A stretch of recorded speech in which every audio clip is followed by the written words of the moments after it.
I was 5 years old when I first realized that my sister Lucinda hated me.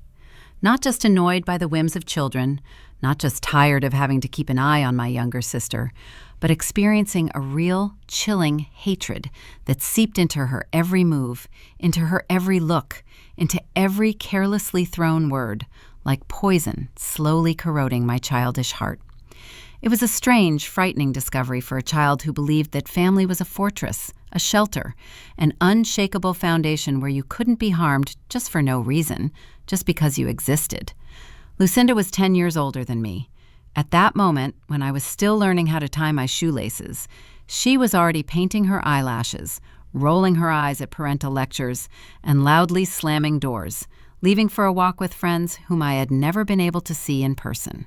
The age difference, it would seem, should have turned her into my protector, senior mentor, someone who, if not with love, then at least with protective care. But instead, all I saw in her eyes was a cold aloofness, through which sometimes short, but such burning sparks of anger flashed. Before we continue, I am very curious. Which country are you from, dear listeners? Write in the comments where you are listening to us from. Enjoy listening. My parents worked for an accounting firm, spending long hours in the office, and of course it was convenient for them to leave Lucinda to look after me. It's only a few hours. It's just an older sister with a younger sister. What could possibly go wrong? Every time they kissed me goodbye, assuring me that they would be back soon, and I tried not to show how my little fingers were clenching, how my stomach was freezing inside from the realization that I was alone with her. They got into the car. The familiar sound of slamming doors was heard, the engine rumbled, the wheels smoothly rolled out into the driveway, and already at that moment, I knew that I would have to survive. Lucinda's fake smile appeared instantly as soon as the parents disappeared around the bend. She tilted her head slightly, smiling at me the way you smile at stupid children who are too naive to understand the true meaning of that grin. "It's time to sleep, Kendra," she said in an almost sweet voice, but I already knew it was laced with lies.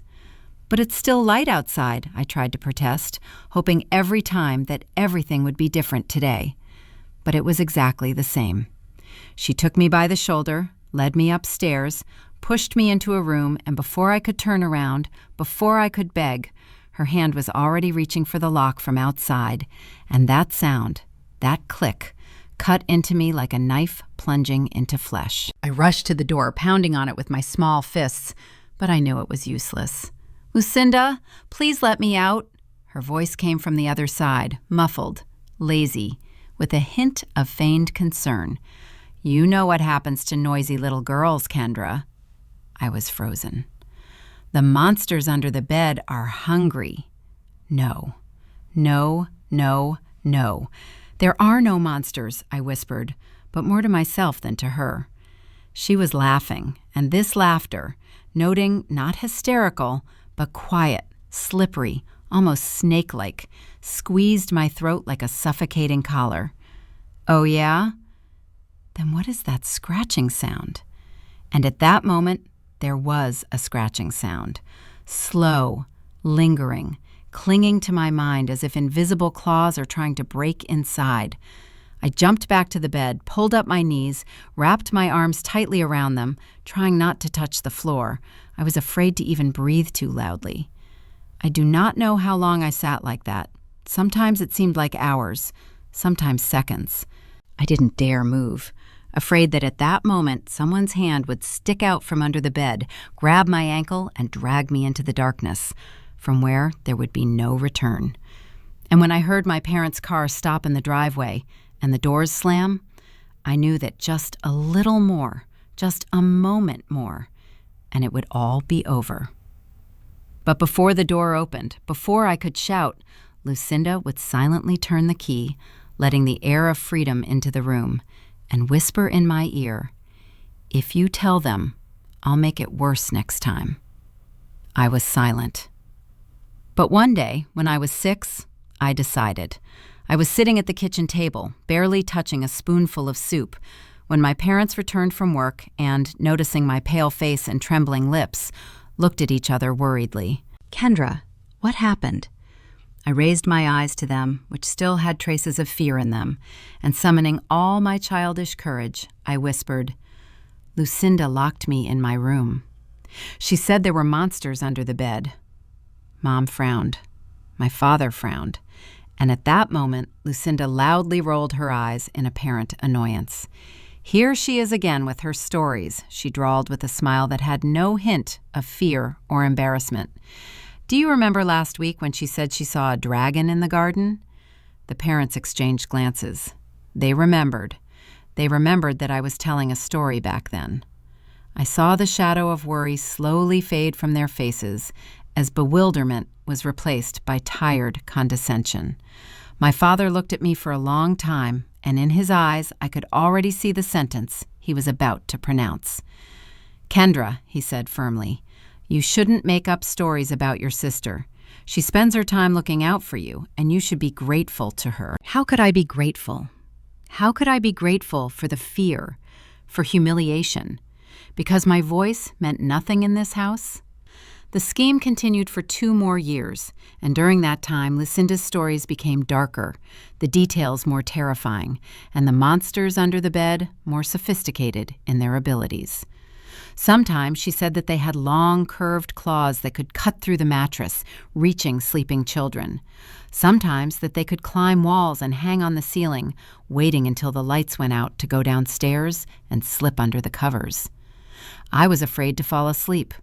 I was afraid of the dark. I was even afraid of an accidental movement of my foot, fearing that it would attract the attention of invisible creatures that I knew didn't exist, but which I believed in anyway, because there was always something in Lucinda's voice that made me doubt reality. But then the day came when everything changed. Lucinda graduated from high school and announced that she was going to college in Michigan, 5 states away. She said this news casually, almost lazily, as if it were an unimportant fact. And, of course, my parents immediately began enthusiastically discussing what a wonderful opportunity this was, what prospects she had, and how proud they were of her choice. I sat at the table, silent and trying to look sad, because that's exactly what was expected of me. But inside, I felt a balloon of relief slowly inflating in my chest. Freedom, safety, the opportunity to finally experience a normal childhood, without fear, without locked doors, without whispering in the dark and scratching under the door. When the day of her departure came, I watched from the window as her parents hugged her and ushered her into a new life in which there was no place for me. I watched as the suitcases were loaded into the trunk, as Lucinda, without looking back at all, got into the car, as the engine revived, and the car disappeared around the corner of the street. And at that moment, I went to my room, got down on the floor, and slowly, deliberately stretched my hand under the bed. Nothing caught me. No claws dug into my skin, no cold fingers closed around my wrist, no shadows pulled me into the abyss. The only monster I've been afraid of all these years is gone. I had 4 whole years before I would have to see her again. These 4 years were the best in my childhood. Without Lucinda's constant presence, our house gradually filled with light, warmth, and laughter. My parents were no longer just figures flitting between work and home, rushing to feed me before disappearing back into the office. They became real people, with stories, with plans, with smiles that no longer seemed forced to me. Mom taught me how to bake her famous chocolate chip cookies, and we spent evenings soaked in flour and cocoa, laughing at failed attempts. Dad took me fishing, where he patiently showed me how to cast the rod correctly, and didn't even mind when I was disgusted with putting worms on the hook. We have established traditions: Friday movie screenings with popcorn, Sunday family board games, spontaneous trips to the park or the beach. It was like I was finally part of a family I'd never been allowed into before. But the shadow of Lucinda's return hung over every holiday and every vacation. She came home with designer bags, an indulgent smile, and her stories of student life full of glitz, parties, and successes. My parents listened admiringly to her stories, and I just sat on the sidelines, feeling like I was being pushed out of this world, which for so long seemed like my own. She brought expensive gifts, a cashmere scarf for Mom, a leather purse for Dad. There was nothing for me. Not even a small chocolate bar, even the trinkets from the university bookstore. The first time it happened was on Christmas Day when I was 9, and I couldn't hide my pain as I watched my parents unwrap their gifts while my hands remained empty. "What about Kendra?" Mom asked, noticing my expression. Lucinda shrugged her shoulders casually. "She's just a kid. She doesn't need expensive things. I'll buy her something at the gas station on the way home, if it's that important." But she never bought anything. And the next vacation, it all happened again. And on the next ones. Eventually, I stopped expecting anything and learned to be inconspicuous. When I entered high school, it became my salvation. I immersed myself in my studies, finding solace in books and lectures that didn't require me to play other people's games. I wasn't popular, but I had good friends, grades that gave me a chance at a future, teachers who appreciated my calm concentration. By the time I was 17, I had college applications ready, a job at a local bookstore, and the confidence that I would soon be able to finally step out from under her shadow. But then the announcement came. "Your sister is getting married in March," Mom said over dinner, her face beaming with joy, as if it were the most wonderful news in the world. "Isn't that great?" I nodded, replaying the possible consequences in my mind. It will be during the spring break of my last year of school. I didn't like the idea of spending my long-awaited vacation at Lucinda's wedding, but maybe it was a chance to finally be included in the family as an adult, as an equal. Maybe she'll even choose me as a bridesmaid. This thought filled me with hope and made me shudder with anxiety at the same time. 2 weeks later, Lucinda burst into our house as if she had never left it, waving her left hand so that everyone could see the diamond ring sparkling on her ring finger, and leading her fiancé, a tall, well-groomed man with perfect hair, expensive watches, and a smile that seemed sincere only at first glance. His name was Derek, and he looked polite, reserved, decent. Too perfect, like a new suit that fits well, but still unnaturally. He was attentive, spoke softly, and looked at Lucinda with the kind of cold approval that never reached his eyes, and I immediately realized that he was perfect for her.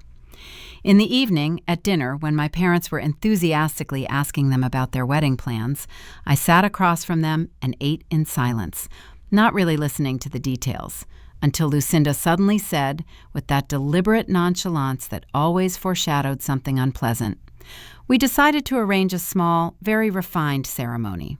Only close people, without making too much noise." Dad put down his fork and frowned slightly. "It's just a family, isn't it?" "Sure," Lucinda nodded, smiling, "but without the kids." There was a short, tense silence. "Without children?" my father asked, clearing his throat. "Derek and I want to create an atmosphere of an adult, elegant wedding without any distractions," she explained, bowing her head slightly, and then turned to me, and I understood. I knew it. "No one under 18, she clarified with a hint of smugness in her voice. I stared back at her, feeling something hot and sticky rise up inside me, but instead of screaming, I just calmly said, "I'm 17. I'll be 18 in 4 months." Lucinda shrugged her shoulders. "Rules are rules, Kendra. I'm sure you understand." I turned to my parents for support, but my mother was studying her plate as if an unusual pattern had suddenly appeared there, and my father shifted uncomfortably in his chair and said without looking at me, "It's Lucinda's wedding. She decides how she wants to." "Exactly," Lucinda added triumphantly, raising her glass. "Besides, someone has to keep an eye on the house while everyone's gone." I felt like I was hit, as if someone had slammed into my chest.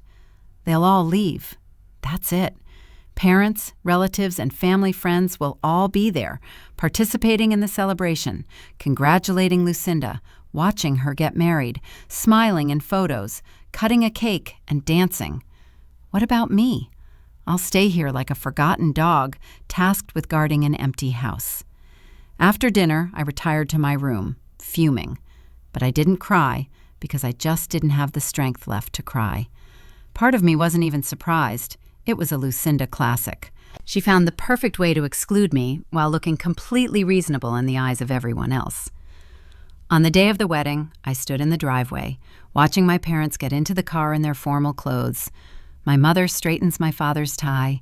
My father puts his arm around her shoulders, and they smile at each other with the kind of smile that only happy people who have no one to feel sorry for smile. And at that moment, I felt so the emptiness inside me that made me physically hurt. For the next 8 hours, I wandered around the empty house, aimlessly switching TV channels, randomly picking books off the shelves without reading any of them, going outside and coming back in again, trying not to think that at this very moment, in a beautiful hotel by the lake, Lucinda was dancing her first dance in a wedding dress, surrounded by joyful guests, among whom I am not. When my parents returned, they were full of enthusiastic stories about gorgeous flowers, about a touching vow, about delicious food, about a snow-white wedding cake, about laughter, about champagne, about everything that I will never see. I sat across from them, nodding in the right places, smiling back, and if they thought I was genuinely happy for them, it meant I'd learned to wear masks too well. 3 days later, scrolling through the social media feed, I saw that Lucinda had posted a wedding album. I shouldn't have looked. I knew I shouldn't, but my curiosity was stronger. And here they are, family photos. And here is my cousin Lily, beaming, standing among the guests in a beautiful blue dress. Lily, who was a month younger than me. I zoomed in on the photo, thinking that maybe I was mistaken, that maybe it wasn't her, that it was a coincidence. But no, it was her. My fingers were shaking as I dialed her number. "Oh, yes," Lily said casually when I asked how it happened that she was at the wedding after all. Lucinda said that age is more a guideline than a strict rule. Didn't you know? I hung up the phone without a word. Betrayal burned me like boiling water poured directly onto my skin. It was never about not calling the kids. It's never been about rules that can't be broken. It was just about me. They excluded me intentionally, and everyone, including my parents, agreed with that. At that moment, something fundamentally changed in me. I stopped trying to earn Lucinda's approval. I stopped hoping that my parents would someday see in me not just a child, but a person whose feelings also matter. I focused on finishing school, getting scholarships, leaving, and finally getting out of this house where I had no place. The next time I saw Lucinda was on Thanksgiving, 6 months later. I had just turned 18, and in a few weeks I was supposed to go to the state university. She talked to me as if nothing had happened. She made small talk about married life, talked about a trip to Italy, about the apartment she and Derek had bought in Chicago. And I smiled politely and responded with an indifference that she probably didn't even notice. But there was an elephant hanging between us, a huge, untouchable memory of a wedding where I had no place. I knew I would never forgive her, and I knew that I would never expect anything from her again. The years flew by. I studied, built my life, explored myself and the world around me in a way I couldn't afford as a child, when every step I took was accompanied by Lucinda's shadow. I studied marketing, made friends who knew nothing about my family, about the relationships within it, about the strange, perverted dynamics that I had been trying to break for so long. Gradually, I created a life that belonged only to me. My decisions, my mistakes, my victories, my space free from the poison that had been slowly dripping into my soul for so long. I came home only on big holidays, trying to keep my visits short, carefully maneuvering between awkward conversations and the obsessive feeling that I was once again becoming that little girl who couldn't get out of a locked room. Lucinda appeared from time to time, usually when she needed something from her parents: money, help with children, attention, which she considered her rightful. She always came with important news that required universal admiration, and each time it was another stage in her ideal life. First came the baby announcements. First Ryan, then Michael, and finally Bruce. 3 boys in 6 years, 3 new heirs to her power over her parents, 3 new tools with which she could control their lives. Shortly after the birth of her 3rd child, she quit her job, explaining that she wanted to devote herself entirely to motherhood. And our parental home suddenly turned into her personal kindergarten. By that time, I had already graduated and got a job as a junior manager at Reynolds Trading. And even though my apartment was only 15 minutes from my parents' house, it felt like I had walked light years away from them, leaving behind the chaos their lives had become. Every time I visited, I saw signs of destruction. Stained carpets, broken photo frames, children's drawings in pencil right on the walls. Lucinda took the children there as if to a playground, not caring at all about the condition of her house. I tried to come when she and the boys weren't there, but sometimes we still had to cross paths. The boys were screaming, running, throwing toys at the walls and at each other, and Lucinda was just sitting on the phone, not paying attention to the chaos around her. When I tried to suggest that the children calm down a little, maybe speak lower or not jump on the antique coffee table, she didn't even look up. "Don't tell my children what to do," she said coldly. And I didn't say any more. Instead, I just started avoiding family gatherings. But then the calls started. "Kendra, darling, could you come back tomorrow?" Mom used her special tone, the one she usually used to ask for favors, but she tried to make it sound like an invitation. I answered easily, cheerfully, although inside I already guessed what was going to be discussed. "Of course, Mom, what happened?" "We need help with the cleaning. Lucinda just picked up the boys and, well, you know, they left a bit of a mess." I went without complaint. The first time. I spent 4 hours helping my parents clean up, wiping dried juice from the floor, washing sticky stains from tables, and picking up the pieces of a broken vase. The second time, I gritted my teeth, but I went anyway. For the third time, something inside me broke. "Mom, why do you always call me to take care of Lucinda's kids? Why doesn't she do it?" There was a long pause. "I'm sorry, honey, you're right. We shouldn't have asked." I hung up the phone, feeling a strange, unfamiliar feeling bubbling inside me. Not anger, not resentment, but something new, cold and resolute. That evening, I dialed Lucinda's number.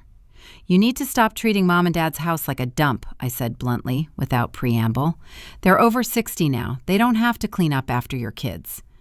There was a moment of silence, and then her voice, flat, but with that note of condescension that I hated. "Mind your own business, Kendra. This is between me and my parents. You use them. I'm raising 3 children. How do you know what it is?" There was an undisguised mockery in her voice, as if I were a child who was trying to talk about adulthood. "I know one thing. If you decided that parents should be responsible for your children, you were mistaken. Don't poke your nose where it shouldn't be. The line broke. I wasn't even surprised. After a couple of minutes, I called my parents, and this time there wasn't a drop of doubt in my voice. "Mom, Dad, I want you to stop." "Baby," Mom started to speak, but I interrupted her. "If Lucinda does not agree to clean up after her children, you will have to make conditions for her. These boys are completely out of control, and Lucinda is not doing anything to fix it." There was a long silence, and then the father, clearing his throat, said, "We'll talk to her." I wasn't sure if they would actually do it, but a week later, Lucinda called me in a rage. "What the hell did you say to Mom and Dad?" Her voice was so shrill that I had to move the phone away from my ear. "They told me that I can't bring the kids anymore if I don't clean up after them." "And?" "What do you mean, and?" "Stop it!" she screamed. "You have no right to turn them against me." "Who's going to look after my kids now? Do you even know how much a babysitter costs?" "That's not my problem, Lucinda." She exhaled loudly, as if she was trying to hold back another scream, but in the end, she just dropped it. "You've always been petty." And then she hung up the phone again. I stared at the screen, at the flickering, completed call message, and slowly, very slowly, I realized that for the first time in my life, I didn't feel any guilt, shame, or even the shadow of pain that always came after talking to her. For the first time in my life, I didn't feel anything. Later, my mother told me that after our conversation, Lucinda really started cleaning up after her children, even if not too thoroughly, but at least so much so that the parental home would no longer turn into a disaster zone after each of her visits. It was a small victory, but it seemed significant to me. For the first time, I did not back down, did not accept, did not let her just take her course, as she used to do all her life. Life went on as usual. I focused on my career, worked hard and hard, gradually moving up the corporate ladder, until finally I got the position of senior manager. My name was on the projects. My work was valuable. I knew I mattered, and no one could take that away from me. No one could say I wasn't good enough. I dated someone, but all these relationships remained rather frivolous, having no continuation, until I met Bruce at one of the working conferences. He was smart, funny, confident, and most importantly for me, incredibly honest. Without games, without manipulation, without those subtle, hidden threads that someone always tried to pull in my life. After so many years of tiptoeing around his family, his directness was like a breath of fresh air to me. We dated for 2 years before he proposed to me on my 27th birthday, presenting me with a ring with a simple but elegant solitaire and with the promise of a future without drama, without hidden conditions, without all that I was used to in relationships with my family. I said yes almost without thinking. But even as we were celebrating, I had a disturbing thought. The wedding meant that I would meet Lucinda again. "We could just go away and get married together," Bruce suggested when I explained my concerns to him. "Vegas, just you and me." I shook my head. "I'm not going to let her steal my real wedding," I said firmly. "I want my friends there, your family, everyone except my nephews." Bruce raised an eyebrow, looking at me with mild surprise. "Your sister won't like it." "I know," I sighed, "but after what her kids did for my parents' wedding anniversary last month, I can't take any chances." I still remembered how the cake, intended for ceremonial cutting, collapsed to the floor when Michael and Bruce started a fight right on the festive table.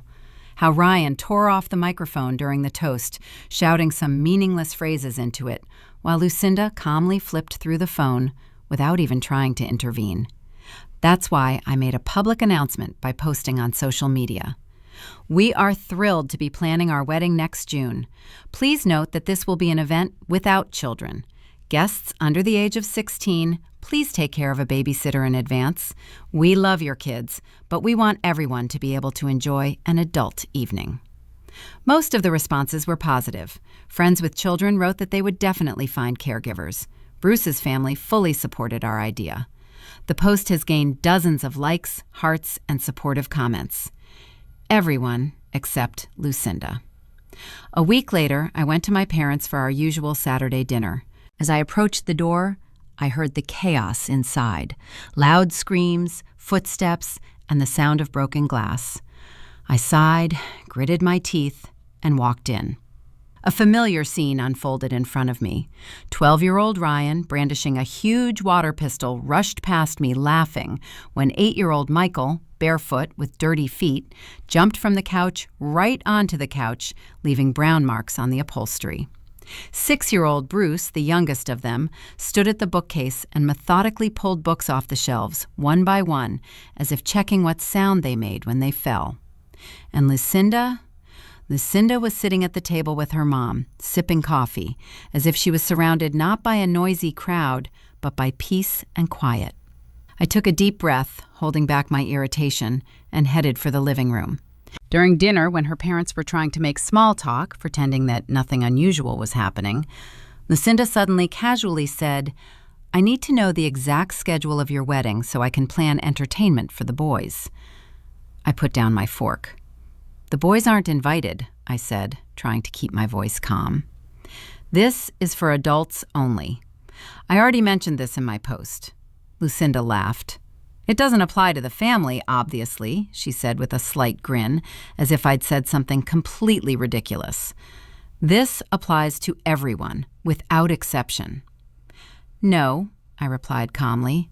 "This applies to everyone." "I can't leave them for the whole day," she sighed irritably, crossing her arms over her chest. "I'll have to bring them." I looked at her for a long moment. "No," I repeated. "Are you kidding me?" "Lucinda," I said, picking up my fork again, "this is our wedding, our rules. If you're uncomfortable, you don't have to come." She turned pale with anger. Did you really just say that? Absolutely. The parents were silent. My father was looking at his plate, and my mother was nervously picking at the edge of her napkin, but none of them intervened. You can't forbid me to bring my children, she exploded, slamming her palm on the table. I can, and I do. They're your nephews. They are not my responsibility.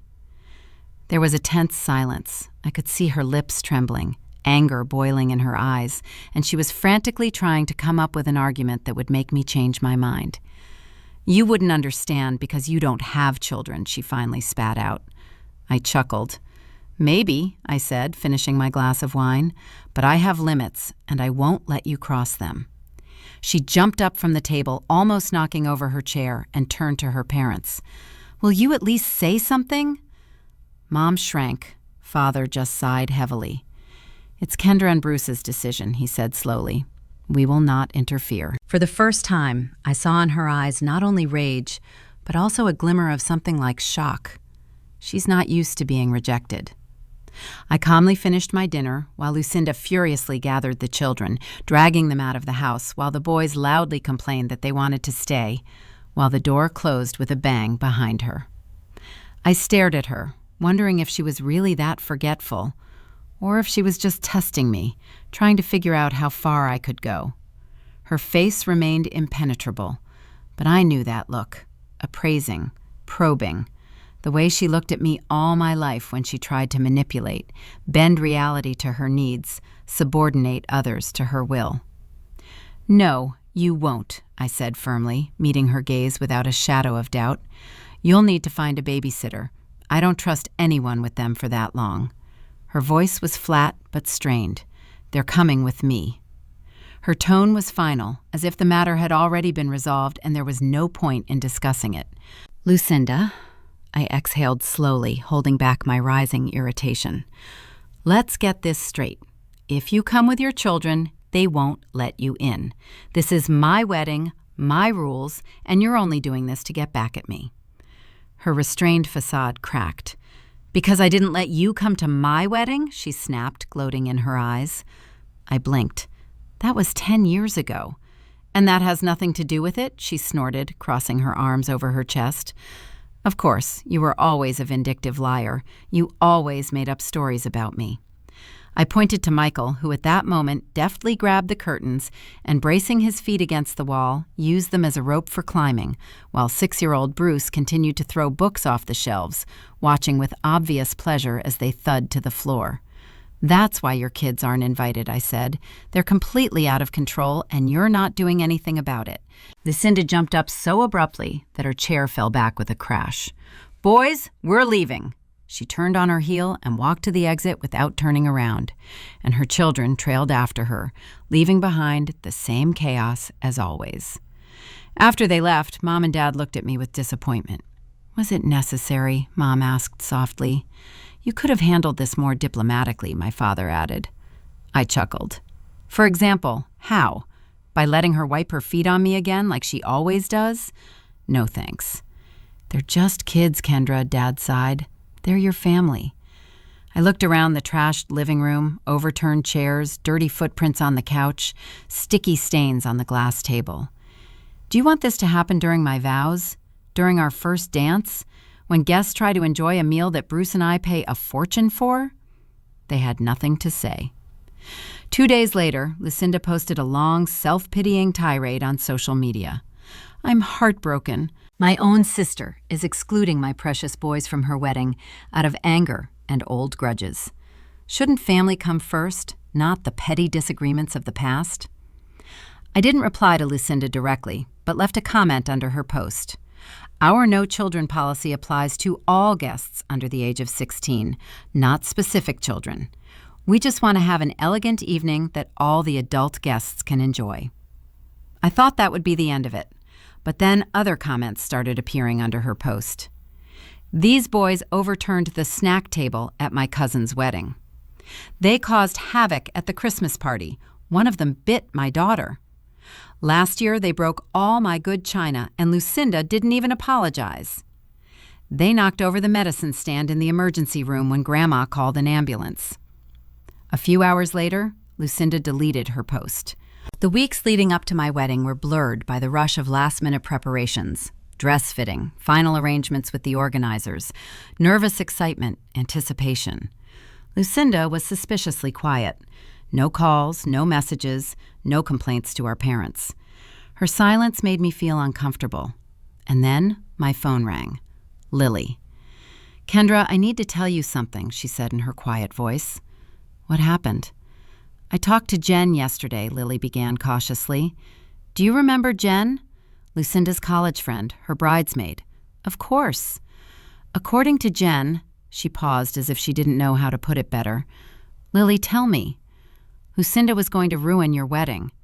I froze. "What?" "Jen said Lucinda was going to bring the boys over so they'd accidentally spill something on your dress during the reception, and Ryan was going to push your wedding cake." Everything went cold inside me.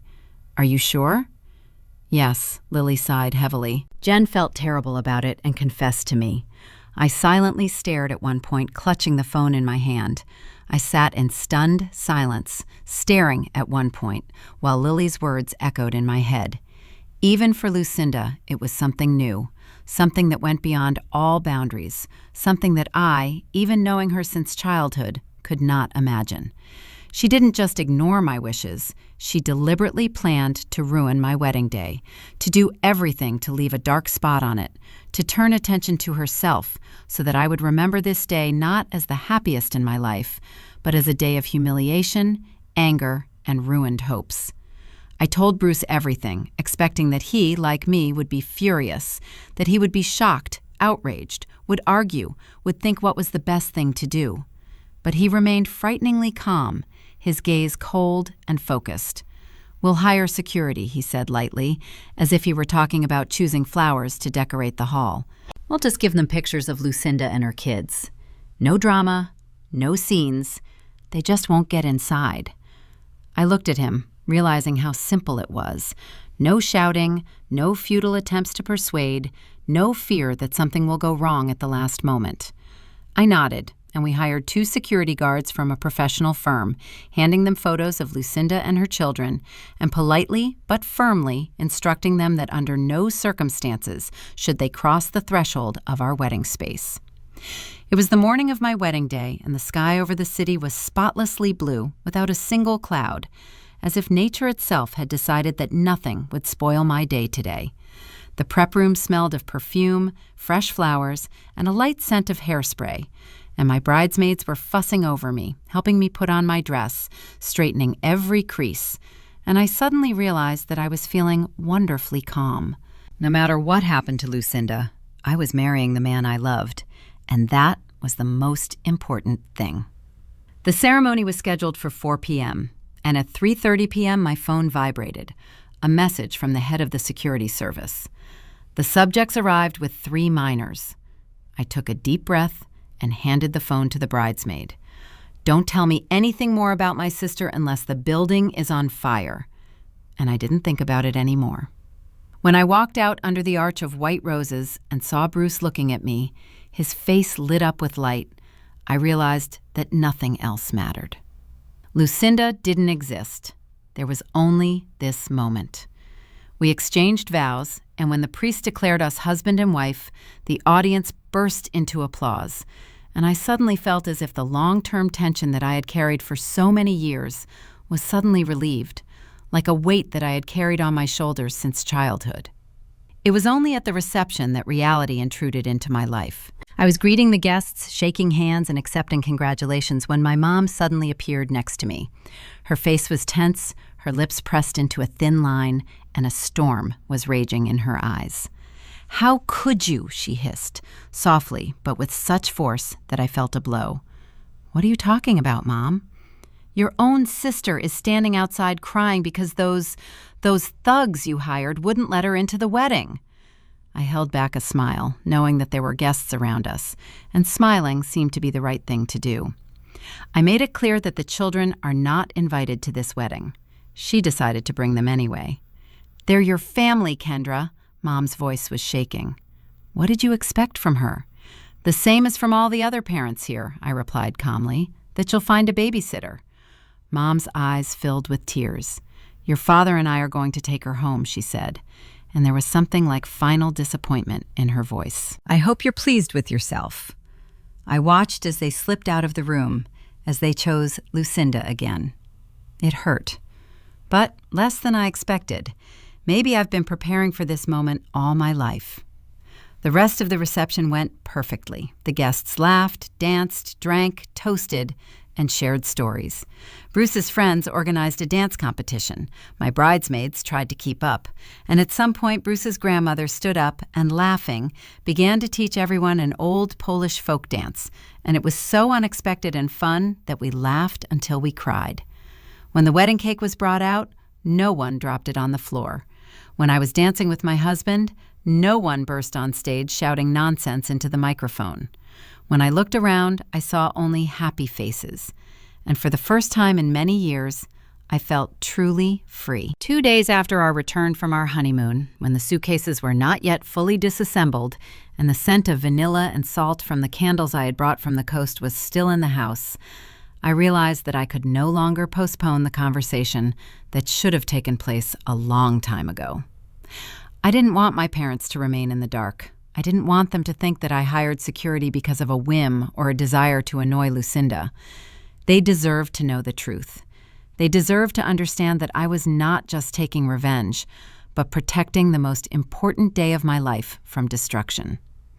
I dialed their number, and when my mother answered, her voice was still as usual, tired but friendly, as if nothing had happened, as if the wedding had passed without conflict, as if there was nothing in our past that could not be forgotten.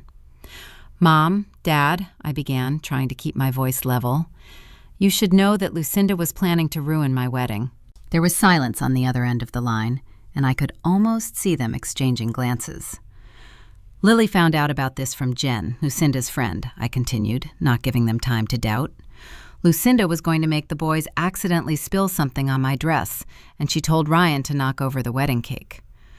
The loud silence on their part lasted too long, and when Mom finally spoke, her voice was cold and dismissive. "Kendra, I can't believe this," she said slowly, with emphasis. "Are you still making up stories about your sister after all these years?" I felt something tighten inside me, but I didn't let my voice waver. "I'm not making this up," I said firmly. "Lily heard it directly from Jen. Why would I lie about this?" My father sighed heavily, and there was an exasperated disappointment in his tone, so familiar that it was as if I was transported back to the past, to the very time when, as a child, I told them the truth. But all I heard in response was the same heavy, tired, "Kendra, you're making it up again." "You've always had a rich imagination," he said, as if condescending, as if convinced, as if not even allowing the thought that I might be telling the truth. "You've always seen the bad in your sister, but this has gone too far." I closed my eyes, and at that moment I was literally torn out of reality, back to my childhood, to those endless nights when Lucinda locked me in my room, told me creepy stories about monsters under the bed, and then, when I gathered the courage to tell my parents about it, accused me of lying. "I wasn't making it up then," I said softly, "and I'm not making it up now. Lily can confirm that," I added, feeling cold inside. Her father waved her off. "Lily has always been on your side," he said with a touch of annoyance. "Your sister was very offended by your actions," Mom intervened, and there was a reproachful regret in her voice. I laughed, but there was no humor in it. "And I've been offended by her actions all my life," I said, with that icy hardness that comes when you have nothing left to lose. But none of you seemed to care. There was a long silence on the line. "We should talk about this in person," my father finally said, but there was no sincerity in his voice. I shook my head, even though they couldn't see it. "I don't think so, Dad," I replied. "I'm done explaining. I love you and Mom, but I'm not going to apologize for protecting my wedding day from Lucinda out of spite." "That's it?" Mom asked sharply. "Are you just cutting us off?" I sighed, letting the weariness seep into my voice. "No, Mom," I replied calmly. I'm setting boundaries. When you and Dad are ready to see me as an equal member of this family and not just Lucinda's younger sister who needs to get in line, I'll be here. That was the last conversation we had. 6 months have passed since then, and during these 6 months, silence has become familiar to me.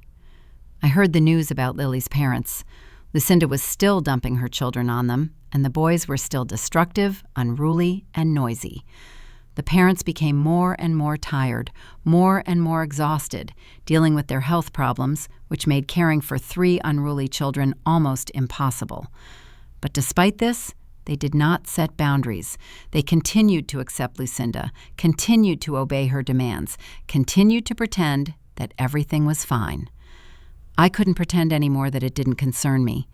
Sometimes I found myself dreaming of reconciliation, that one day everything will change, that I will come to my parents' house and there will be no tension, no hidden condemnation, no pain, that we could sit at the same table like a real family, that my parents would finally see the truth that I realized as a child. But dreams are not reality, and the reality is that Lucinda was right about one thing. I was a dreamer when I was a kid. I dreamed of a sister who would protect me, not scare me, about parents who would believe me instead of rejecting me, about a family where love will not be accompanied by conditions. But now my dreams have changed.